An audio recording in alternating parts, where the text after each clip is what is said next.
The language was a glue, a very important factor. My family and I, we were Arab Jews. We spoke Arabic at home. We didn't speak any other language. Our culture was Arab culture. Our food was the most delicious, spicy Middle Eastern food. It wasn't European food. My parents' music was a very, very nice blend of Jewish and Arabic music. So in every sense of the word, we were Arab Jews. We were Iraqis whose religion happened to be Judaism, and there were Iraqis whose religion was Muslim, and there were Iraqis whose religion was Christian. But we were all Iraqis, and we were united by that. Furthermore, we Arab Jews had much more in common, linguistically and culturally, with non-Jews around us. We had much more in common with them than we had with Jews in Eastern Europe. And when you say had more in common with the non-Jewish neighbours in the Arab world versus Eastern European Jews, what were the differences culturally between Arab Jews and Eastern European Jews? In Europe, the Jews were the other, in inverted commas. The Jews stood out. Europe had a Jewish problem. Germany had a Jewish problem. Adolf Hitler thought he had a solution to the Jewish problem. Iraq did not have a Jewish problem. Iraq had a lot of minorities. It had Christians, Chaldeans, Assyrians, Turkomans, Circassians, Jews, a lot of minorities. And the Jews were one minority among many. And they were treated no better and no worse than the other minorities.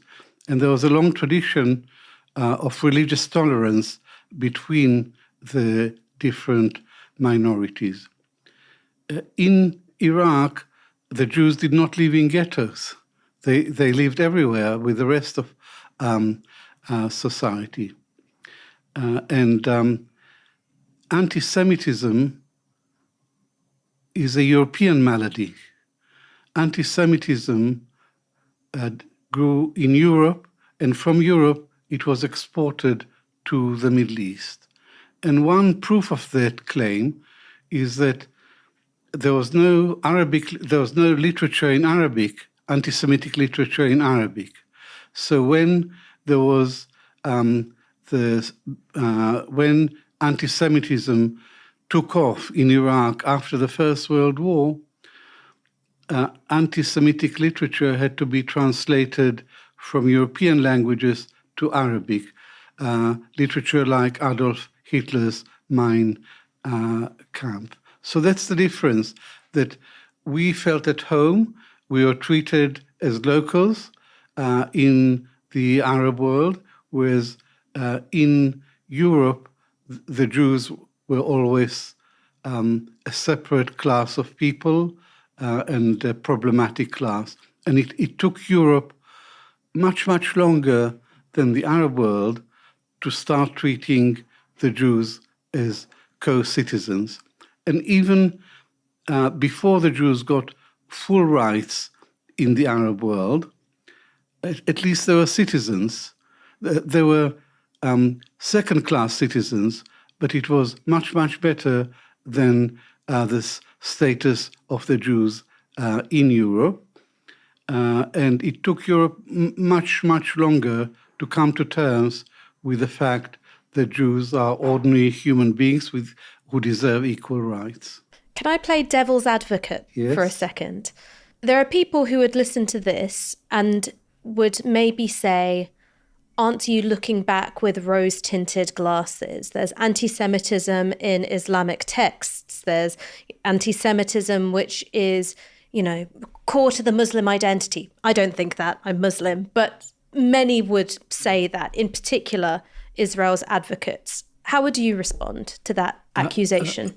I would respond by saying that you can always find quotations to support your point of view.